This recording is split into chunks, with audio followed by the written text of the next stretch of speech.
Eh, Assalamualaikum warahmatullahi wabarakatuh.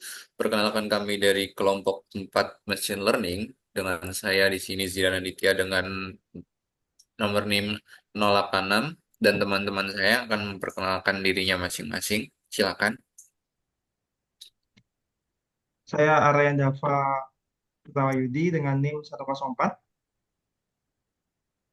Saya Eh, Pradipta Deskaprianda dengan NIM 108. oke.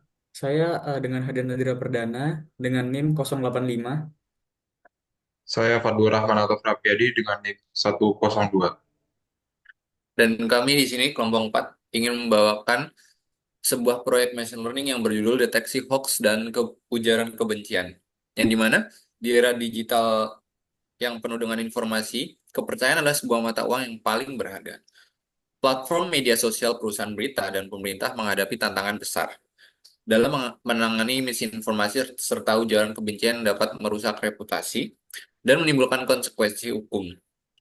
Solusi kami hadir untuk meningkatkan kualitas informasi dengan deteksi real-time terhadap konten berbahaya. Dengan teknologi machine learning yang kami kembangkan, kami tidak hanya membantu mengurangi penyebaran berita palsu dan ujaran kebencian, namun juga meningkatkan kepercayaan risiko terhadap platform digital. Hasilnya apa? Risiko hukum lebih rendah, engagement pengguna meningkat, lalu reputasi platform terhadap masyarakat tetap terjaga, dan sebuah nilai bisnis yang tak ternilai bagi setiap stakeholder di ekosistem digital akan terus meningkat. Saya di sini akan menjabarkan bisnis eh, BMC yang kami buat.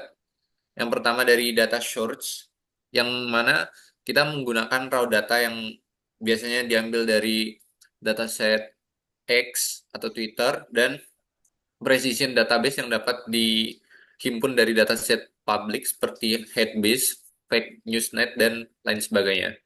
Setelah itu, data collection yang kami gunakan yakni yang pertama memiliki strategi mengumpulkan data dari media sosial, forum online, dan sumber berita.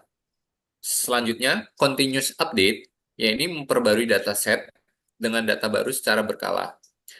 Yang ketiga, yakni feedback loop, mengumpulkan umpan balik dari moderator dan pengguna untuk meningkatkan akurasi model.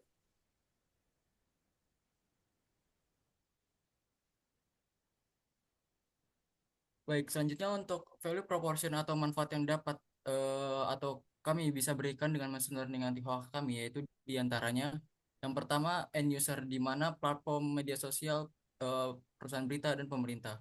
Kemudian yang kedua yaitu tingkat objektivitas, yang mana dapat meningkatkan kualitas informasi, mengurangi penyebaran ujaran kebencian dan berita palsu di media sosial. Dan ketiga, manfaat yang dapat kami berikan utamanya yaitu meningkatkan kepercayaan pengguna di publik umum dan mengurangi resiko hukum serta meningkatkan reputasi platform. Selanjutnya untuk poin monitoring atau proses pemantauan dan evaluasi berkelanjutan yang bisa kami tawarkan diantaranya yaitu yang pertama adalah simulasi di mana kami terus menguji model pada dataset historis dengan berbagai skenario. Yang kemudian kedua itu adalah konfigurasi value di mana kami menetapkan ambang batas kinerja minimum dan memastikan keadilan dalam deteksi hoax dalam machine learning model kami. Dan ketiga, monitoring. Tentunya kami selalu monitoring secara berkelanjutan untuk memantau kinerja model dalam produksi machine learning kami, termasuk akurasi dan dampak pada pengguna tersebut. Oke, untuk selanjutnya itu decision yang kami gunakan untuk machine learning kelompok kami. Yang pertama itu proses prediksi digunakan untuk memfilter atau memberi peringatan kepada pengguna atau moderator yang akan digunakan. Yang kedua yaitu ada insert decision making parameter, ambang batas kepercayaan untuk menentukan apakah konten itu dihapus, diberi peringatan, atau mungkin diteruskan. Untuk impact solution bagi masyarakatnya menyeluruh, yang pertama yaitu mengukur pengurangan ujaran kebencian dan berita palsu, serta kepuasan pengguna. Yang kedua, mengurangi konten negatif dan berbahaya di media sosial dan platform online. Yang ketiga, mengurangi dampak negatif dari ujaran kebencian terhadap kelompok masyarakat yang tertentu. Oke. Selanjutnya adalah pada model machine learning kami, yaitu model machine learning yang rencana akan dibangun untuk mendeteksi hoax dan ujaran kebencian, eh, model machine learning ini akan melakukan sebuah prediksi dengan beberapa poin. Di antaranya, poin pertama adalah eh, model dari model machine learning dari deteksi hoax dan ujaran kebencian kami akan menggunakan prediksi secara real time, di mana prediksi dilakukan dalam waktu nyata dengan latensi yang rendah. Lalu pada poin kedua yaitu adalah time available, di mana prediksi itu akan eh, memuat beberapa detik untuk prediksi dan juga untuk post processingnya. Lalu untuk poin ketiga yaitu adalah compute target, yang dimana dalam melakukan prediksi ini kita menggunakan infrastruktur cloud untuk skalabilitasnya. Lalu untuk tugas yang diprediksi atau prediction task-nya itu dibagi menjadi 4 poin. Yang pertama itu type of task atau jenis task yang diprediksi itu seperti apa. Nah, untuk type of task-nya sendiri itu adalah kita rencananya akan prediksi klasifikasi teks, baik itu yang binary maupun yang multi-label.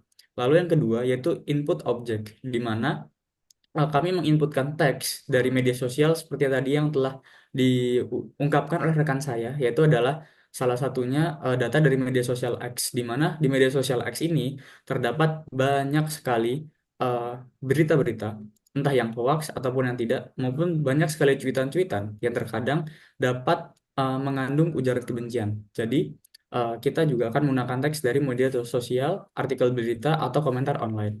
Lalu output. Nah, output yang diharapkan dari prediction text ini yaitu adalah nantinya teks yang telah diklasifikasi tersebut akan mendapat label sesuai dengan jenisnya, yaitu ada jenis eh, klasifikasi teks yang ujaran kebencian, atau mungkin masuk juga ke hoax atau berita palsu dengan tingkat kepercayaannya. Lalu pada poin keempat, yaitu ada parameternya. Nah, parameternya di sini itu kita melakukan prediksi real time dengan horizon waktu beberapa detik setelah input diterima.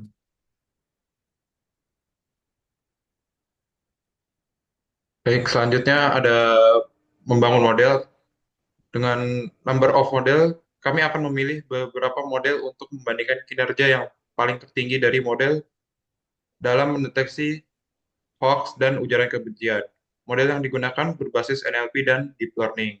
Kemudian untuk waktu yang tersedia akan dilakukan eh, pelatihan untuk model dan validasi dan analisis.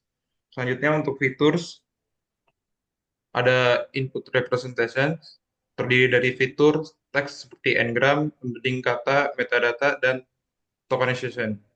Selanjutnya ada extraction atau fitur extraction dari fitur extraction dari teks data dan metadata menggunakan teknik pemrosesan bahasa alami atau NLP.